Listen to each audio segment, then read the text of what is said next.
Bihari Jaya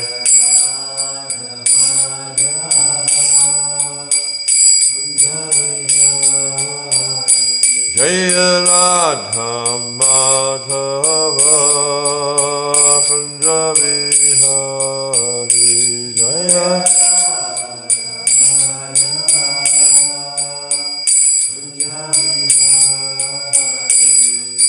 Gopi Jana Ballabha Girivarathari Gopi Jana Ballabha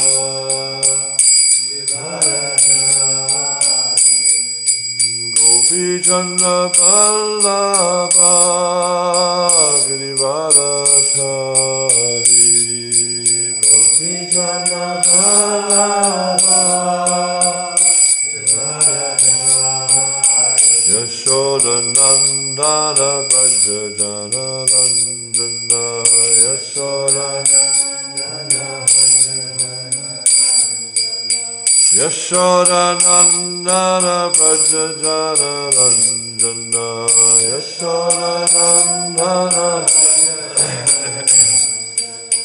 Yamuna Tira Vanachari Yamuna Yamuna Tira Vanachari Yamuna Tira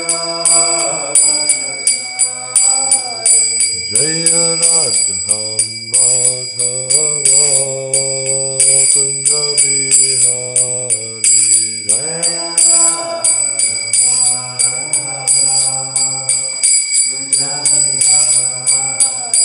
Jaya Radha Madhava Kunja Bihari Jaya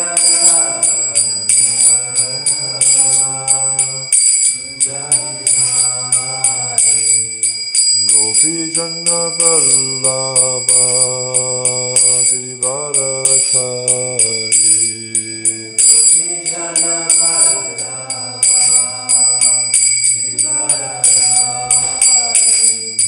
Gopi Jana Ballabha Girivarathari Gopi Jana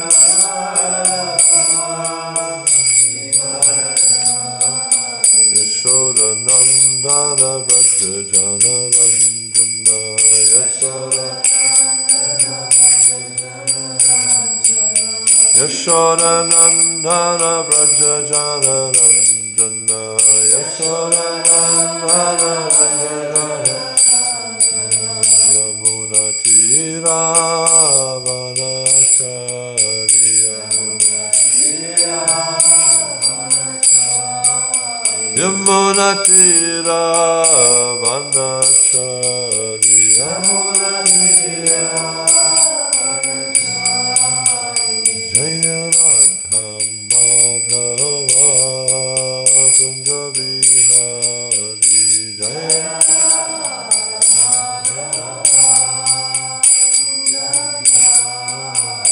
Jaya Radha Madhava Kunja Bihari Jaya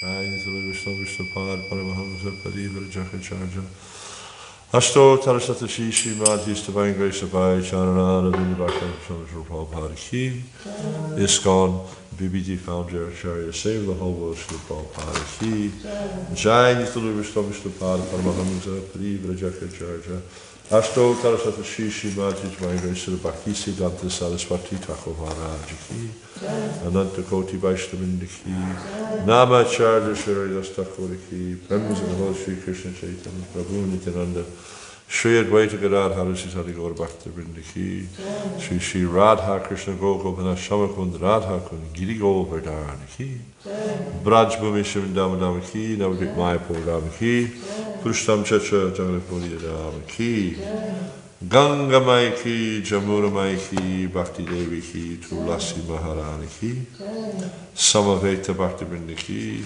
Jai Nitai Gaur Premanandi. Oh, glory to some devotees. Oh, glory to some devotees. Oh, glory to some devotees. Oh, glory to Lotus feet of Sri Guru and Sri Garanga. Oh, glory to Srila Prabhupada ki, Jai Shri Radha Madam Mohana ki, Jai Nitai Gaur Premanandi.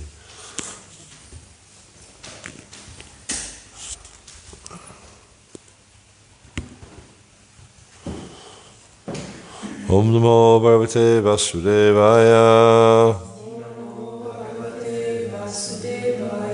Om Namo Bhagavate Vasudevaya. Om Namo Bhagavate Vasudevaya.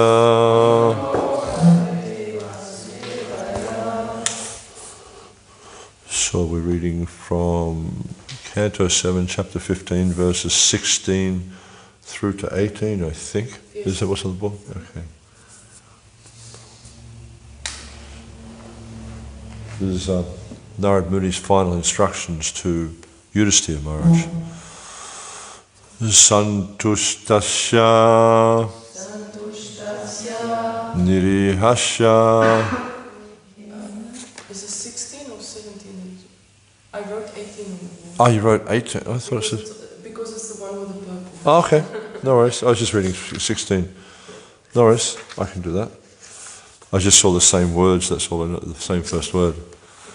Okay. Santushta Kena Va Rajan. Santushta Kena Va Rajan.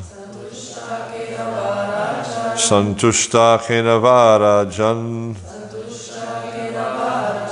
Na Vate Tapi Varina Na Vate Tapi Varina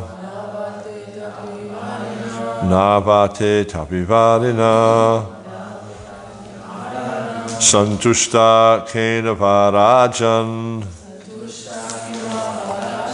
Na Vate Tapi Varina Opastya Jaivya Karpanyad Opastya Jaivya Karpanyad Opastya Jaivya Karpanyad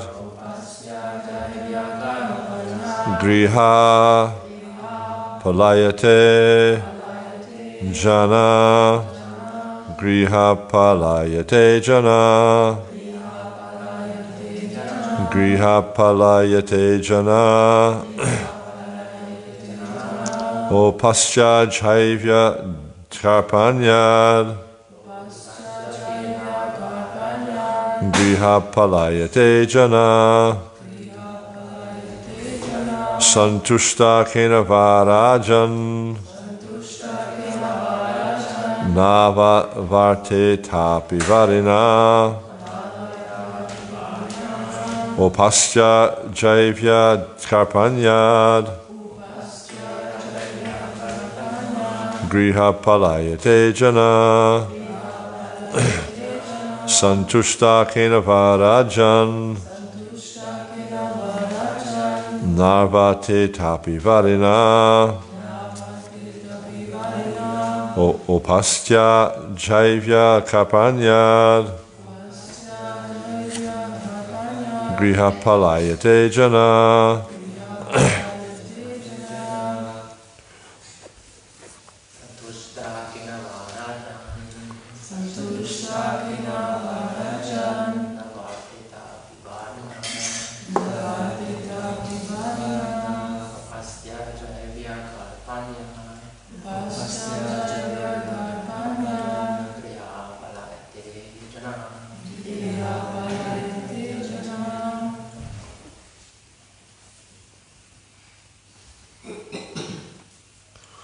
Vaishnavis? Santushta Kena Varajan Santushta Kena Varajan Navate Tapi Varina Navate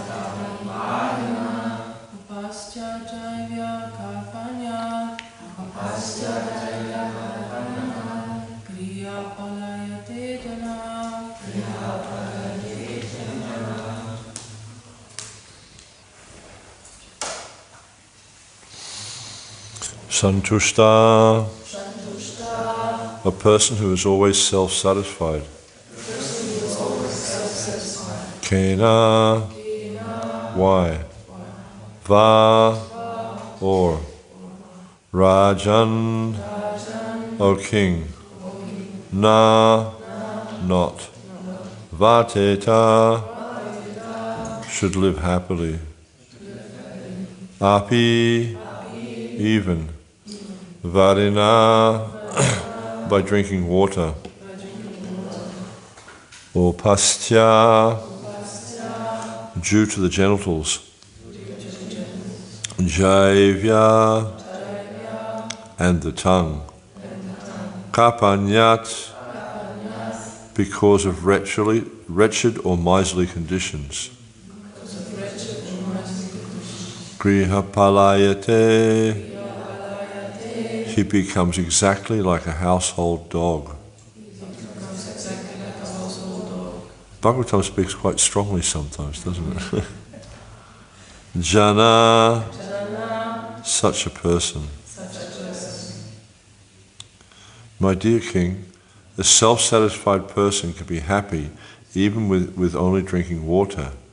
However, one who is driven by the senses, especially by the tongue and genitals, must accept the position of a household dog to satisfy his senses. So I'll read the two previous verses. One who is content and satisfied, and who links his activities with the Supreme Personality of Godhead residing in everyone's heart, enjoys transcendental happiness without endeavouring for his livelihood. Where is such happiness for a materialistic man who is impelled by lust and greed, and who therefore wanders in all directions with a desire to accumulate wealth? For a person who has suitable shoes on his feet, there is no danger even when he walks on pebbles and thorns. For him, everything is auspicious. Similarly, for one who is always self-satisfied, there is no distress. Indeed, he feels happiness everywhere. My dear king, a self-satisfied person can be happy even with only drinking water. However, one who is driven by the senses, especially by the tongue and genitals, must accept the position of a household dog to satisfy his senses. And Srila Prabhupada's purport.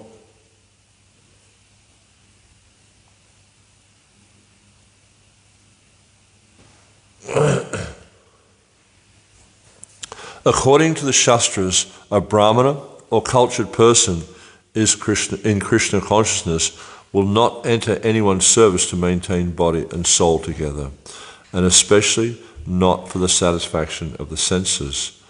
A true Brahmana is always satisfied. Even if he has nothing to eat, he can drink a little water and be satisfied. This is only a matter of practice. Unfortunately, however, no one is educated in how to be satisfied in self-realization. As explained above, a devotee is always satisfied because he feels the presence of the Supersoul within his heart and thinks of him 24 hours a day. That is real satisfaction. A devotee is never driven by the dictations of the tongue and the genitals, and thus he is never victimized by the laws of material nature. So obviously Prabhupada is talking here, and Narad Muni is talking here about an advanced devotee.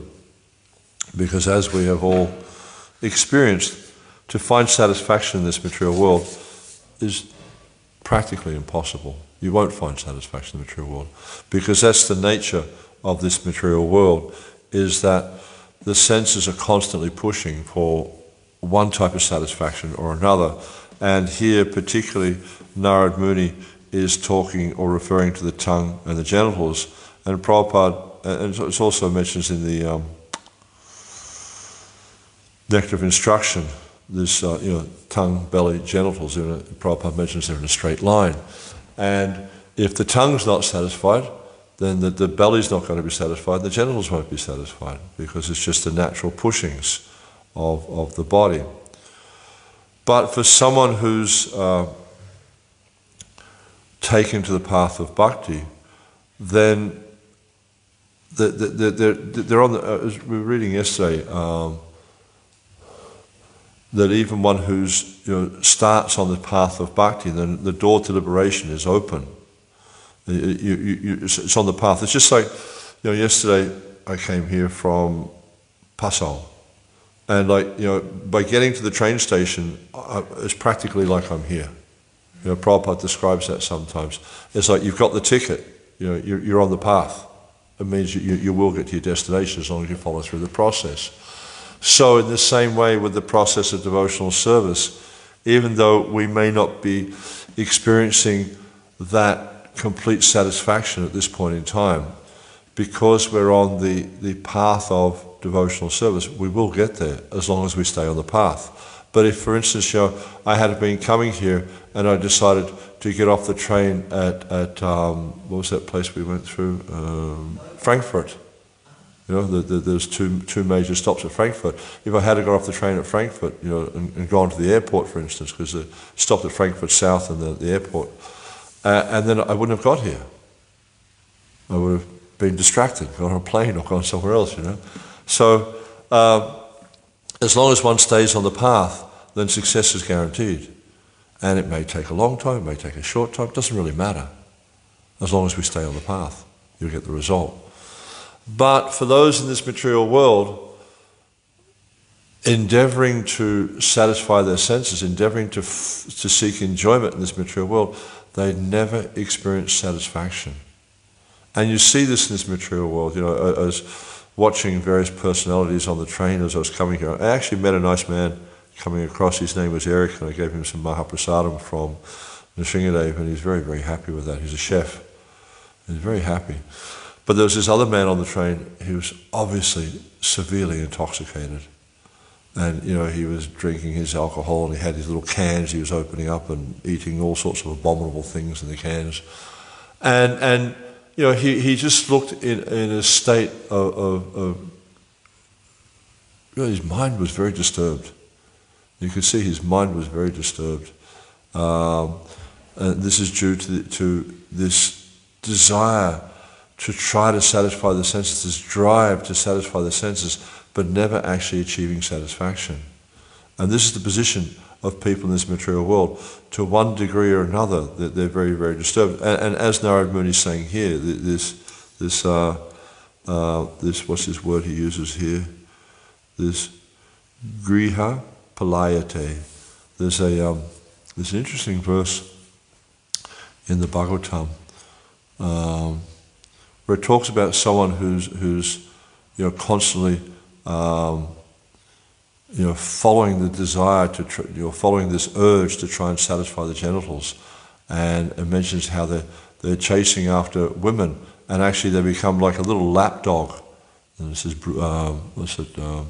little lapdog sort of chasing at the heels of the woman, trying to find satisfaction and never actually achieving it, because the nature of or this temporary satisfaction in this material world is you might endeavor, you'll pursue, and you'll get some kind of, like small pleasure, but then it loses its pleasure. You find some satisfaction in it, but it's never enough. You want more, you want more, you want more, you want more, and you're never satisfied by this. And this is the nature of satisfaction in this material world. And the proof is there. You don't have to look very far. The proof is there. Because you see, it's just like we have a vacuum cleaner at home because we have carpets, and we use the vacuum cleaner to try and clean the carpets. And it broke down, so I was trying to get a part for it. And it's a 20-year-old vacuum cleaner. The guy said, "Oh no, they haven't made parts for those things for 10 years or more." But I remember growing up as a child and a young man, it's like, you could have something that was 20 years old. It was easy to find a part with it because they didn't change them all the time. But now you find it's like, you buy something like this, 6 months later it's out of date. That's the nature of this society, because people aren't satisfied. They want newer and newer and newer things. They want this technology, they want that technology, they want this type of car which has this type of engine, does this and does that, And this is the nature of this material world. And as the society is more and more driven by the modes of passion and ignorance, you'll see that things will be changing more and more rapidly, and people will be less and less satisfied. And it doesn't matter, what they do. It doesn't matter, what sort of car they build or what sort of phone or computer they make. People will never be satisfied. It used to be like, I remember growing up as a child, the phones where you had that wind-up handle thing, and you'd have to do your calls like that. And if you wanted to make an international call, or even not even an international call, an intercity call, you had to ring up the operator and book the call. And then they came up with this thing called STD, subscriber trunk dialing. You just dial in the numbers. Before that, it was always you had to do it through an operator. You had to book the call.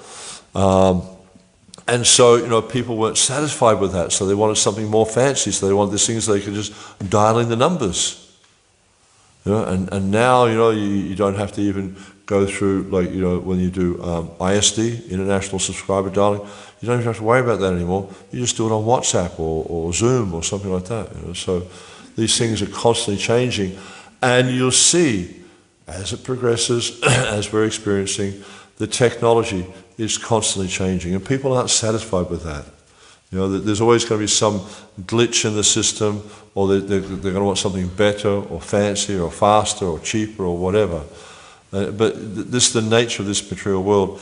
It is because we're trying to find, and this is where the real crux of it is when people are trying to find satisfaction in the material world, they're trying to find satisfaction in the senses in the body, thinking that to be themselves. And that's why they're not satisfied, because they're not actually satisfying the self. Prabhupada gave the analogy of a bird in a cage. You have like a bird who's in a gold cage, and people become, the foolish person becomes enamored by the gold cage, and cleans the cage and makes the cage, polishes and all that sort of stuff, but neglects the bird. So what happens to the bird after some time? The bird dies because it's not being fed, not being given water. And this is the situation of the living entity in the material world, is because everyone's enamored by the external body. Everyone's enamored trying to satisfy this external body. And as a result, the soul doesn't die, but the soul becomes more and more covered to the point where almost you can't perceive there's a soul there. And especially if you look in the case of living entities in bodies of trees and like lower animal living entities, there's practically no movement, and very difficult to perceive the presence of the living entity. I was mentioning in a class the other day that you have some living entities, like in Australia they have this, or in America they have these redwood sequoias, and they live for thousands of years. And they get very, very big. They have this tree in Australia, this is sort of a palm tree, not a palm tree, a fern tree. And it only grows in one area of Australia up in the mountains, and they had some fires a few years ago, and many of them were actually destroyed. And they had one example there of a tree that was 10,000 years old. And it only got up to maybe as high as the roof here, the ceiling. And you could hardly see it growing. It was so slow. You could come back like 30, 40, 50 years later and look exactly the same because it grows so slow. But it's almost like you can't see the presence of life in those things because they grow so slowly. And so this is the situation when the living entity is life after life just pursuing sense gratification. They become so covered over by the modes of material nature that it practically seems like the living entity is non-existent. But for the living entity, the self, if we pursue the spiritual path, and this is what's being talked about here in this first verse, Narad Muni is saying this santustasya nirihasya, for one who's fully satisfied in Krishna consciousness. They're not; these other things don't really matter. They're somewhat ephemeral. And what is the process of finding satisfaction? Because as I've been saying, as we're all experiencing, we're not going to find that satisfaction in this material world. You can have any amount of material facility, and you see that with wealthy people. They have so much material facility, yet they want more and more and more and more. They're never satisfied. I read an article some years ago in Australia And I'm sure you've all experienced these telephone scams, email scams, where you get this text message or an email, and someone says, if you deposit, what do they say? Oh, you've just inherited, so much money, like $100,000 or $1 million or something from a long lost relative in some obscure place of the world, and it's locked up in a bank account, and you just need to deposit X amount of money into this account to release the funds. Yeah? And of course, we've all received those things, and what's our immediate response? Scam. Someone's trying to rip me off. According to the police chief of New South Wales, people do fall for these things. But the people who fall for these things the most are wealthy people. You wouldn't think it, would you? You think because they've got money, they know this sort of stuff. But wealthy people, they fall for it most. And the police chief was explaining, because they're greedy for money. Huh? They want more. So there's the proof there. Even though they have so much facility, even though they have so much wealth, they're not satisfied. They've got millions and billions of dollars, some of these people, and they get a scam like this in their inbox and think, oh, I can get more. And the intelligence is covered by their greed. Anyone with half a brain sees this. No one's going to give me, $100,000 if I put $50 in a bank account. No one's going to do that. And that's not how it works anyhow. It's like, if you've got some kind of inheritance coming, you get contacted by a lawyer. Even if some long lost relative, the lawyer's deputed with the task of finding you and informing you, and you get an official letter from a lawyer, not some email. So an intelligent person understands this is a scam. But someone who's greedy, when the intelligence is covered by lust, you don't see this, you don't discriminate. And this is what happens with these people, is someone sends them this email, oh, good, I can get more money. And they send the $50 off, and then they realize they've been scammed. And it's just the situation in the material world, is when the senses are covered by lust. And Krishna describes this in at the end of the second chapter. There's a series of verses there where he talks about how when the living entity is affected by lust, then they give up intelligence, and and all these different negative things happen, and it's like a downward spiral into the material world. And so, and Krishna says this, when the wise living entities, intelligence becomes covered by lust. And this is what happens: is if we become affected by lust, then we're always hankering for satisfaction in the material world. But because the intelligence is covered by lust, we don't realize you will not find satisfaction in the material world.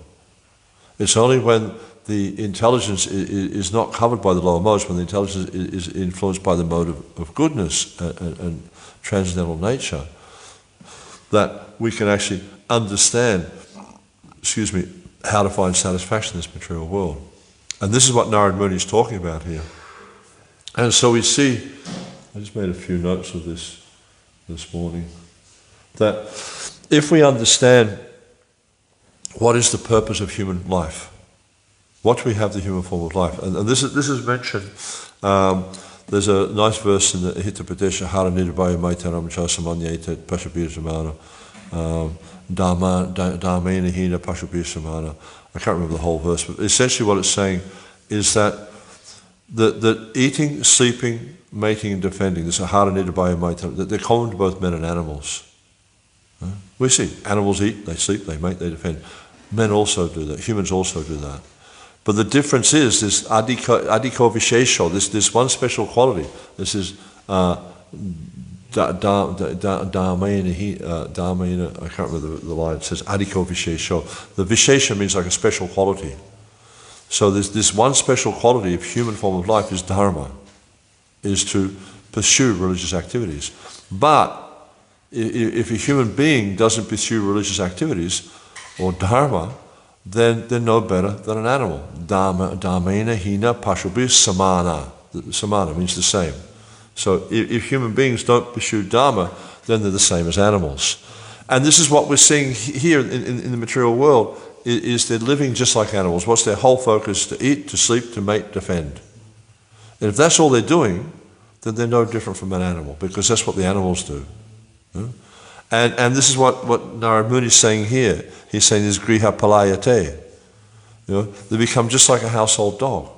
Because the household dog, it's kind of funny, there was this lady on the train yesterday, she had a dog, and it's kind of, for me it's like a new thing to see dogs and animals on trains and planes and stuff like that. I just never experienced that before, but it's becoming more and more common around the world. They call it, like in America, they call them comfort dogs. They're allowed to take the dog on the plane because that's their comfort dog. And the thing is, they stink so much.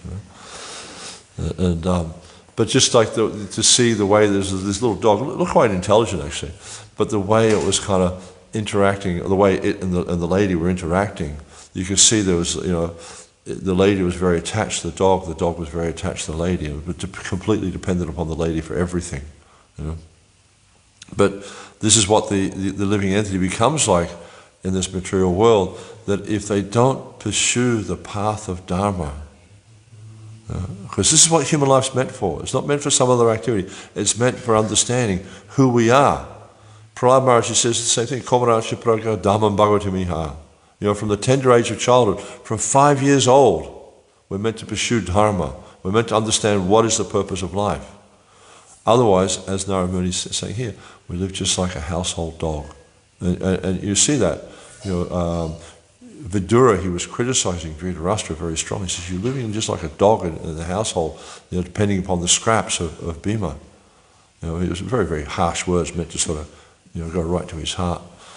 But the point there is that, if we're not pursuing self-realization, then we're just dependent upon the scraps that we can receive in the material world. And we're just chasing like this kind of gratification, that kind of gratification, and dependent upon the mercy of others, dependent upon the mercy of material nature.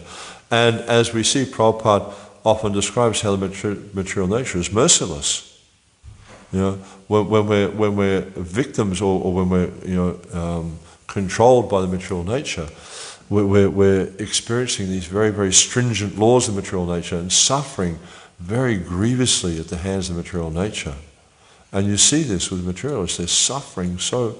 It's not like devotees don't experience suffering, but as it's described in the 14th chapter of the Bhagavatam, it says, Tatte nukampam susamekshmano bhujana eva kripa.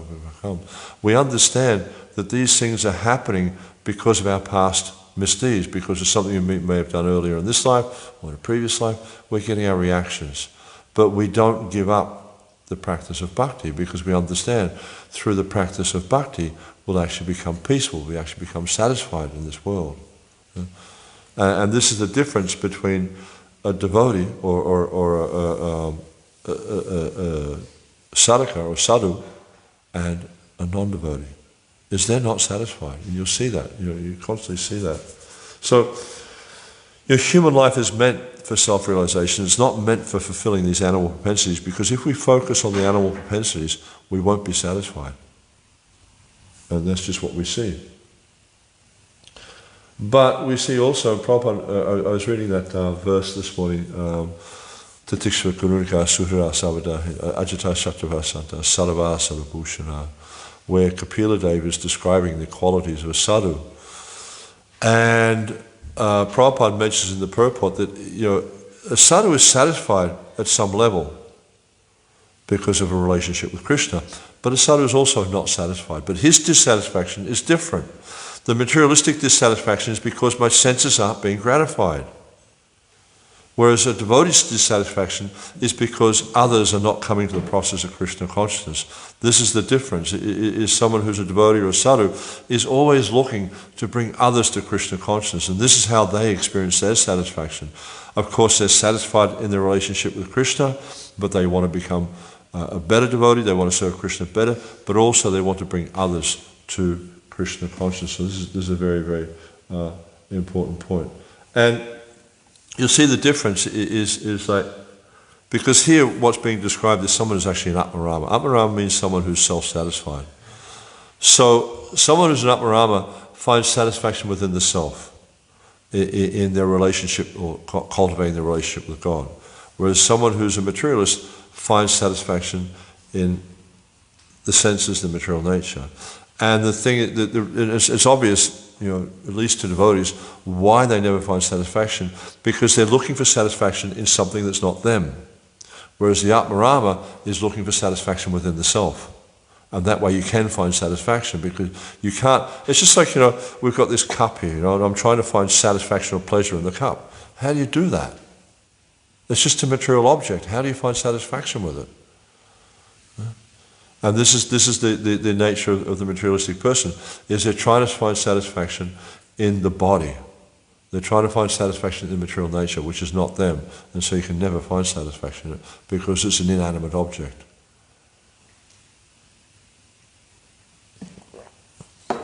One can only find satisfaction within the self and with exchanges with other living entities. You won't find satisfaction there. And this is why they don't experience satisfaction, is because they're looking for it in the wrong place. And as long as you look for your satisfaction in the wrong place, you'll never be satisfied. And this is why the path of bhakti is so effective, because the path of bhakti guides us to find our satisfaction in the relationship of the self with the Supreme Personality of Godhead. And if we cultivate that relationship, then we actually become satisfied. Okay. I'm not sure what time I'm supposed to go till. No, it's good. Huh? No questions and answers. Huh? No, you can have questions and Okay. answers. Any questions? Hi, Maji. Nice to see you again. Hi. Nice to see you. Welcome to Goloka Dhama. Thank you for the lecture. Maybe you could speak a little bit on the difference between bhakti and dharma, or the relationship between bhakti and dharma. Because sometimes we hear, we are Vaishnavas, we have your own dharma, we're not meant to follow dharma. Also Krishna mentions Sarva Dharma Pariyaja. So there is... Yeah. But dharma means the intrinsic nature of the self. And as Prabhupada points out, what is the nature of the self? The nature of the self is to serve Krishna. So I can't see the difference between dharma and bhakti. Although we'll see in dharma, there are, especially when we're looking at dharma shastras and things like that, then there's many rules that have to be followed. But when one comes to the point, and you see, you've got to avoid this tendency for premature transcendence. Yeah? We are not on the transcendental stage yet. We are very much experiencing the influences of the material nature, especially the influence of our body. And as long as we are experiencing those influences or afflicted by the influence of the most material nature, we follow the rules of dharma. For example, varnashram dharma. There's very clear rules there in terms of, and this is described earlier on in this canto, of how a jiva who's influenced by the most material nature should act according to guna and karma. Because if we're influenced by guna and karma, we have to act within varnashram. Otherwise, it's very difficult for us to advance in devotional service. So you'll see that, for instance, someone who's attracted to the opposite sex, should they be a sannyasi? No, it's suicidal. No, you get married, and that way, through living out your performing dharma according to your guna and karma, you become purified of that situation, of that guna and karma, until you come to this transcendental stage where you're not influenced anymore by guna and karma. So there is essentially no difference between dharma and bhakti, as far as I can understand. Prabhupada talks, because dharma means the intrinsic nature of the self.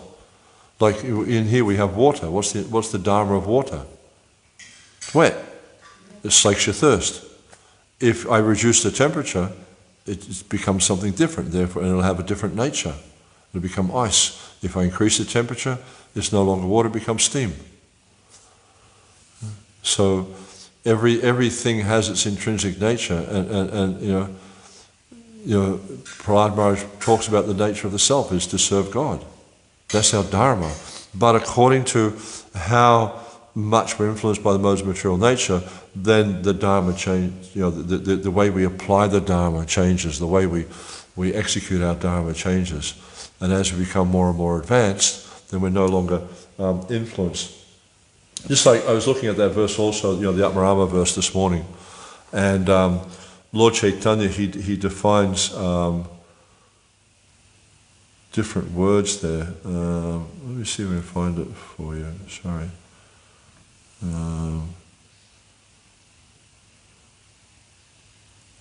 There was one word there which really sort of points to your question.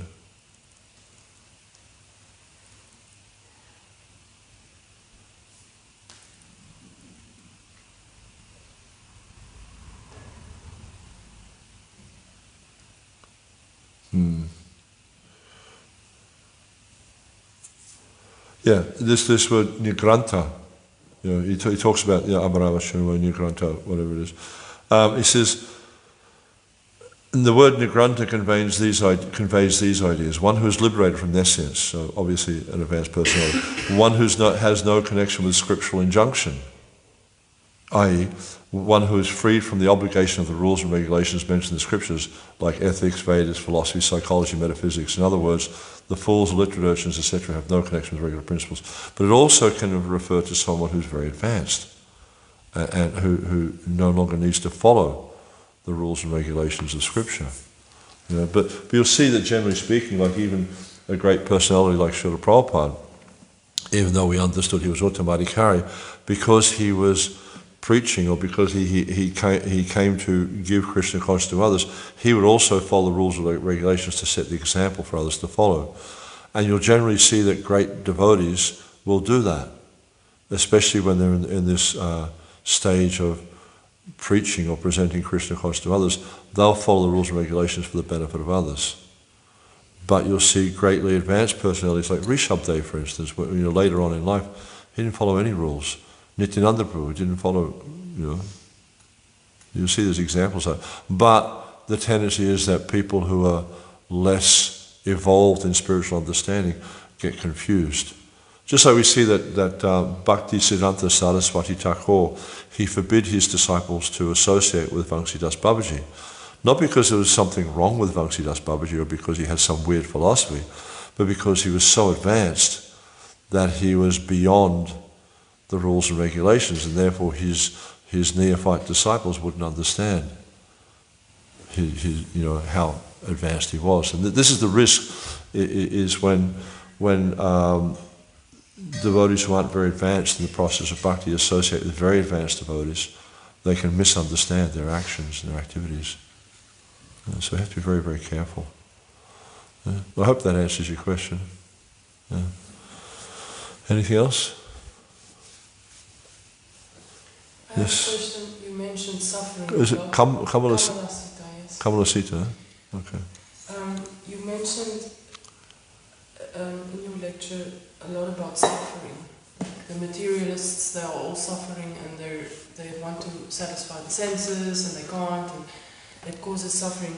And an interesting thing that I've thought about is that I once had a discussion with one of my friends, my devotee friends, and she said that Queen Kunti, she prayed, please give me suffering, because in my suffering I remember Krishna, or I'm closer to Krishna, and take shelter to Krishna. But a lot of the times in my own life, if the suffering or the material circumstances just get that a little bit suffering, then I sometimes it becomes too much, or I forget Krishna.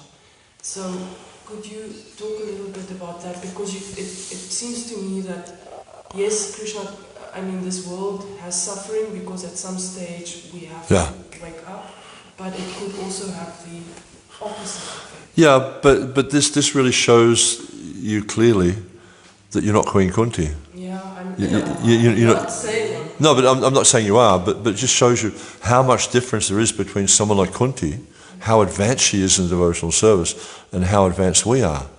Because you see the activities, just like Vasudev Dutt. I think it was Vasudev Dutt. He had leprosy. And there was worms eating his body. And one of the worms fell off, and he picked it up and put it back on his body. He was so detached from the material body. Just like, where were we reading from yesterday? It was using this word, Mukti Lingaya. I was talking about, who was it talking about? Sorry, I've just gone blank on it.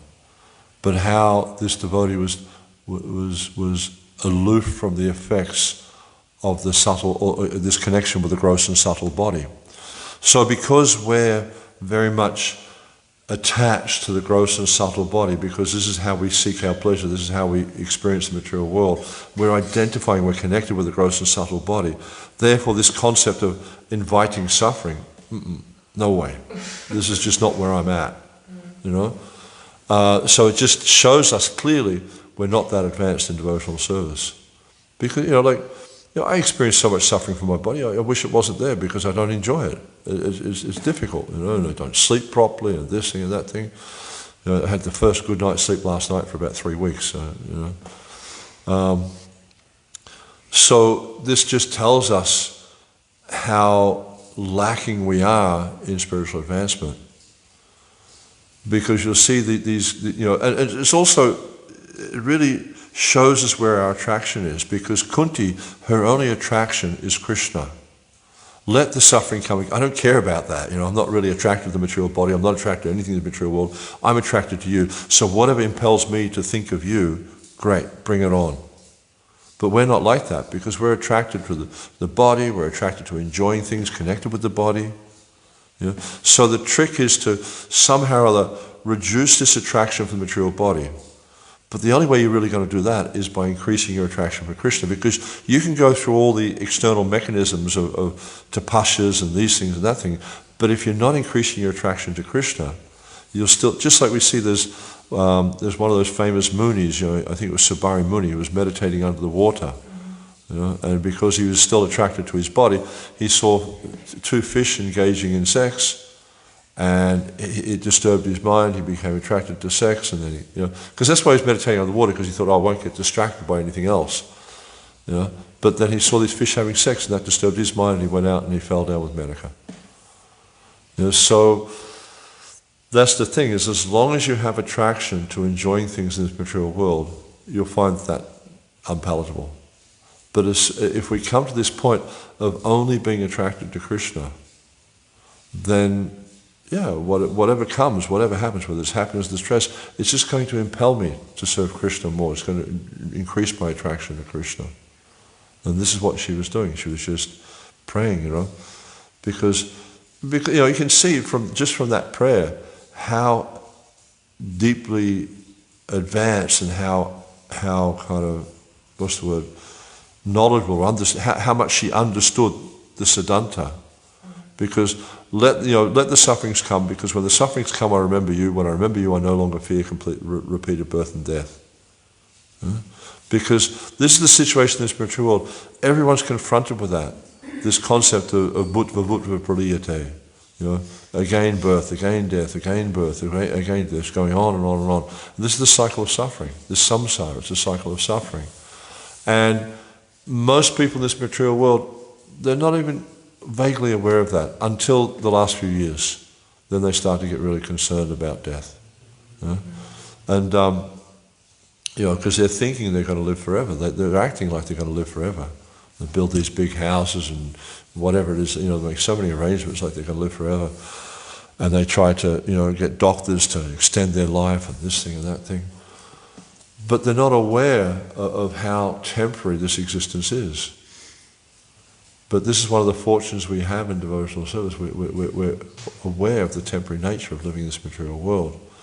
So we need to act in a way that deepens our attraction to Krishna, so that we can give up this ephemeral attachment, because it's ephemeral. It only lasts for a very short time. I mean, okay, you're reasonably young, but how long is your body going to last for? It's not going to last for that long. And so you want to waste your time trying to enjoy your senses, so that when you get older, your body falls apart more rapidly than someone who's used their time wisely. Someone who's intelligent. This is the point that Prahlad Maharaj says, Komana Asha Pragdhamam Bhagavatam Durvam Manasam Attarapiya Dhruvamatadam. That an intelligent person, right from the beginning, from the age of 5 years old, they use their time to practice dharma, Human form of life is very, very rare. Even just in this small plot of land that this temple is situated on, how many living entities are there? Millions upon millions upon billions of living entities in this small piece of land. How many human beings are there? Maybe 20, 30, something like that. It's very rare. So understand what the human form of life is for. It's for practicing Dharma. Dharma means to be, to understand who you are. This was Sanatana Goswami's lament. It's like, people, they say I'm a scholar, but I don't know who I am. I think I'm this body. And this is our problem, is we think we're the body. And as long as we think we're the body, then we try to experience the world and enjoy the world through the body. And so this needs to be our focus, is to give up this false bodily concept of life and understand that I'm Krishna's eternal servant. And the only way to do that is through the practice of bhakti. And that then removes... It's just like, there's so many experiences you have in the material world where you might try to do this, you might try to do that, but if you just do this, it automatically accomplishes all those types of things. And so the same with the process of bhakti. If we just focus on cultivating our relationship with Krishna, then all these different anarthas will just disappear. Because it's like, if you fill the cup up with milk, there's no room for ink. And even if you pour ink on top, it'll flow off. So, anything else? Okay. Thank you very much. It's so nice to be here again in Goloka Dhama. Unfortunately, it's only a short visit this time. I actually wasn't planning to come here, but you asked me to come, so I came.